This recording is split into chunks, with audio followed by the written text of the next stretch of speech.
fois une pauvre veuve qui avait 3 petits garçons.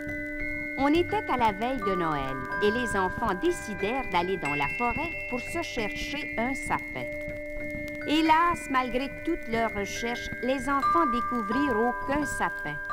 Ils allaient rebrousser chemin lorsque soudain, ils aperçurent une brebis qui avait une patte de prise dans un piège de chasseurs. « Oh, la pauvre petite bête! Il faut absolument la secourir! » Après beaucoup de précautions, les enfants réussirent à libérer la brebis. Juste à ce moment-là, un vieux berger apparut sur les lieux. « Merci, mes enfants, d'avoir secouru ma brebis. Merci. Puisque vous avez été charitables, je vais vous récompenser. » Le vieillard sortit un sifflet enchanté et à l'instant même, un petit sapin vint se placer devant eux. « Oh, le joli sapin! Merci, monsieur, merci! » Puis le vieillard disparut et tout en pensant à Noël, les 3 petits garçons retournèrent chez eux en chantant « Vive le vent, vive le vent, vive le Père Noël, vive le vent, vive le vent, vive le Père Noël !» Le lendemain matin, quand les enfants se réveillèrent, ils trouvèrent leur sapin tout illuminé et rempli de cadeaux. « Oh, voici des soldats de plomb pour moi! » s'écria l'aîné. « Et moi, j'ai un polichinelle et un tambour. » Quant à moi, Polo, le plus petit, j'ai trouvé des pièces d'or dans mon soulier. Je vais les donner à maman pour qu'elle nous achète du pain et du poulet. C'est ça, Polo, et nous ferons un bon repas. La maman ne comprenait rien à tout cela et murmura « Qui a bien pu donner ces étrennes à mes enfants? » C'est alors qu'une chose extraordinaire se produisit. Figurez-vous que le Père Noël apparut dans la maison. « Mais qui êtes-vous, monsieur? » demanda la maman intriguée. Je suis le Père Noël, madame. C'est moi qui ai apporté ces jouets à vos enfants, car je sais qu'ils sont très charitables envers les bêtes. Et le bon Père Noël raconta à la maman comment ses enfants avaient secouru la brebis du vieux berger de la forêt.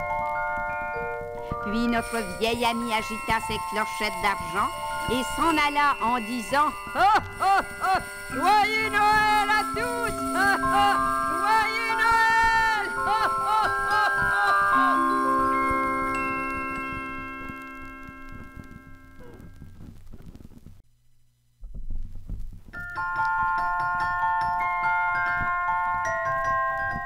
En s'éveillant la veille de Noël, la petite Aline vit un grand tapis de neige qui couvrait la terre et le toit des maisons. Elle pensa tout de suite que le Père Noël devait venir la nuit suivante et qu'il aurait bien froid pour porter des jouets à tous les enfants du monde. Aline, qui avait bon cœur, y songea tout le jour. Et quand la nuit fut venue, elle sortit dans le jardin pour attendre l'arrivée du Père Noël. Elle attendit longtemps. Il neigeait beaucoup, le vent soufflait très fort et ses petits pieds étaient glacés. Brrr. Enfin, minuit sonna au clocher de l'église. Au même instant, un rayon de lune descendit sur la terre et Aline vit au loin le Père Noël, debout sur son char avec son bonnet pointu, sa robe rouge et sa barbe blanche toute couverte de neige. Il criait pour exciter les reines qui l'emportaient. « Oh, oh, oh! Allez, mes reines, courez, courez! Oh, oh, oh, oh, oh! » Ceux-ci bondissaient sur les nuages et agitaient leurs colliers de clochettes d'argent. Quand le Père Noël arriva sur la cheminée d'Aline, il entendit dans le jardin une petite voix qui l'appelait. « Père Noël! Père Noël! » Étonné, il regarda partout et il vit Aline qui l'attendait, les pieds dans la neige et son petit nez tout rougi par le froid. Il descendit bien vite de la cheminée et lui demanda ce qu'elle faisait dans le jardin au milieu de la nuit. « Tu viens toujours nous porter nos joujoux pendant que nous dormons. Alors, j'avais grand envie de te voir, d'abord pour te remercier, et si tu veux bien, pour t'embrasser. Le Père Noël, tout ému, la serra sur son cœur et la porta dans son petit lit blanc. Puis, tout en la berçant, il demanda au vent, pour l'endormir, de lui chanter sa jolie chanson dans les branches. Alors, Aline ferma les yeux et, souriante, elle s'endormit. Longtemps, notre vieille amie veilla sur son sommeil, mais il fallait partir pour porter les joujoux aux autres petits-enfants. Alors, le cœur bien gros, le Père Noël laissa tomber quelques larmes dans le berceau d'Aline, posa un baiser sur son front pour lui donner de jolis rêves, et doucement, il s'en alla. Dans son sommeil, Aline entendit le bruit des clochettes qui s'éloignaient, emportant le Père Noël pour une autre année.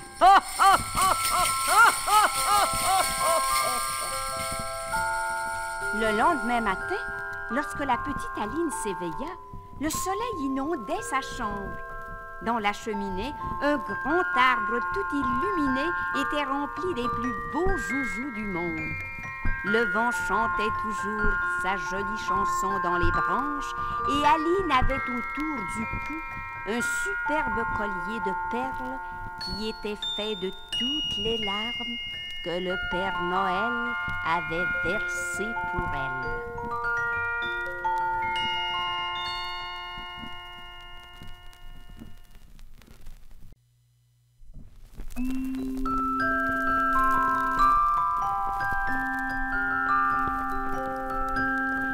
Il était une fois un vieux paysan et sa femme qui vivaient dans une humble cabane. Hélas, ces braves gens s'ennuyaient beaucoup parce qu'ils n'avaient pas d'enfants. Or, un jour d'hiver, ils décidèrent de faire un bonhomme de neige. Lorsqu'ils eurent terminé, Madame Catherine s'exclama « Elle ressemble à une petite fille, notre bonhomme.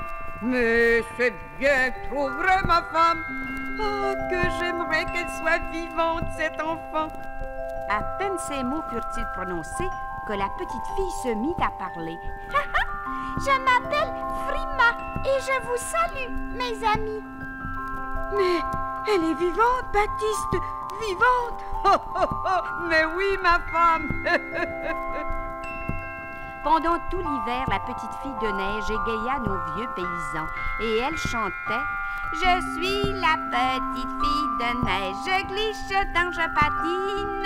Je suis la petite fille de neige, je glisse donc je patine. » Vive l'hiver! Vive l'hiver! Hélas, quand le printemps arriva, Frima devint triste et elle dit à Madame Catherine « Il faut que je retourne au pays des neiges maintenant, autrement je vais fondre ici. » Non, ne nous quitte pas, Frima, car nous allons mourir d'ennui, mon mari et moi. Malgré toutes les supplications des deux paysans, le vent se mit à souffler et la brise emporta la petite fille jusqu'au château de la Fée des Neiges. Puis les jours passèrent, les mois. Monsieur Baptiste et sa femme étaient bien tristes et ils pleuraient à chaudes larmes. Or, un soir d'hiver, la Fée des Neiges les entendit. La belle dame monta dans son traîneau orné de clochettes d'argent et par la voie des nuages, elle arriva bien vite chez nos amis. Mais que vois-je? Une fée chez moi? Est-ce possible? Mais oui, Monsieur Baptiste, je suis venue pour vous consoler tous les deux. Que puis-je faire pour vous être agréable? Oh, nous voudrions bien revoir la petite fille de neige, madame. Eh bien, soit, je vais me rendre à votre désir. La fée frappa sa baguette magique et aussitôt, Frima apparut. Enfin, oh, c'est toi, comme nous sommes heureux de te revoir. Et la fée ajouta, désormais, Frima, tu seras une vraie petite fille et tu habiteras avec Monsieur Baptiste et sa femme. Oh, merci, madame, merci. Et heureuse, Frima se mit à chanter. Papa travaille et maman tricote, et moi je glisse, je patine. Papa travaille et maman tricote, et moi je glisse, je patine. Vive la fée des neiges!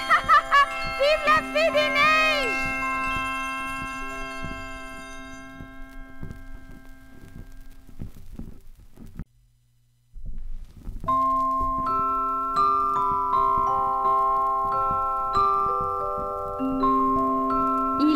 Une fois une fillette qui gardait de blancs petits moutons. Parmi ceux-ci, il y avait Blanchette, une jolie brebis qu'elle aimait beaucoup et qui la suivait partout. Or, un jour, la bergère rencontra sur son chemin un vieillard à longue barbe blanche. « Où allez-vous, mon bon monsieur? » À Bethléem, pour voir le plus bel enfant du monde. Un enfant? Puis-je vous accompagner, monsieur? Certainement, ma fille. Et guidé par une étoile miraculeuse, le vieillard continua sa route, suivi de la bergère et de sa brebis. Au bout de quelques heures, l'étoile s'arrêta au-dessus d'une étable et nos amis y entrèrent. Dans une humble crèche garnie de paille fraîche, reposait un tout petit enfant qui resplendissait comme un soleil. Jamais je n'ai vu un enfant aussi beau. Quel est son nom, monsieur? Jésus, le sauveur du monde. Comme il doit avoir froid dans cette crèche. Brrr, il est à peine vêtu. Sans hésiter, la bergère déposa aux pieds de l'enfant sa brebis préférée pour le réchauffer. Puis elle s'agenouilla avec le vieillard et tous deux adorèrent le petit Jésus. Quand la fillette revint dans son hameau, une joie céleste illuminait sa figure.